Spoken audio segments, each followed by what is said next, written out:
Hi, I'm Susan Westmoreland, Culinary Director at Good Housekeeping, and today we're going to make a creamy coleslaw that gets a lift from lemon.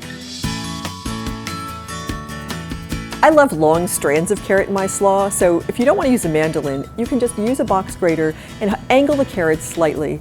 Keep the top on so you have something to grasp onto and just grate it on an angle and you'll get longer shreds. My ultimate goal when I'm making coleslaw is to have nice thin slices, so I leave the core in when I'm slicing it because it holds everything together while I'm slicing. If you want to do it in the food processor, then cut the core away before you put everything into the chute. And if you want to use a mandolin, keep the core until the end.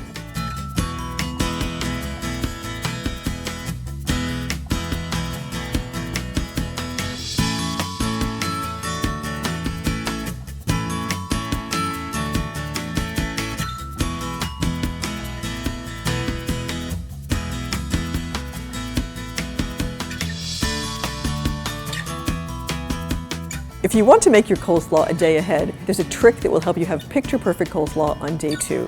Stir all of your veggies together with a tablespoon of salt, let them sit for 30 minutes, and then rinse them and squeeze them dry. Then you can put them back in the bowl, toss with your dressing, and you will have great coleslaw on day 2.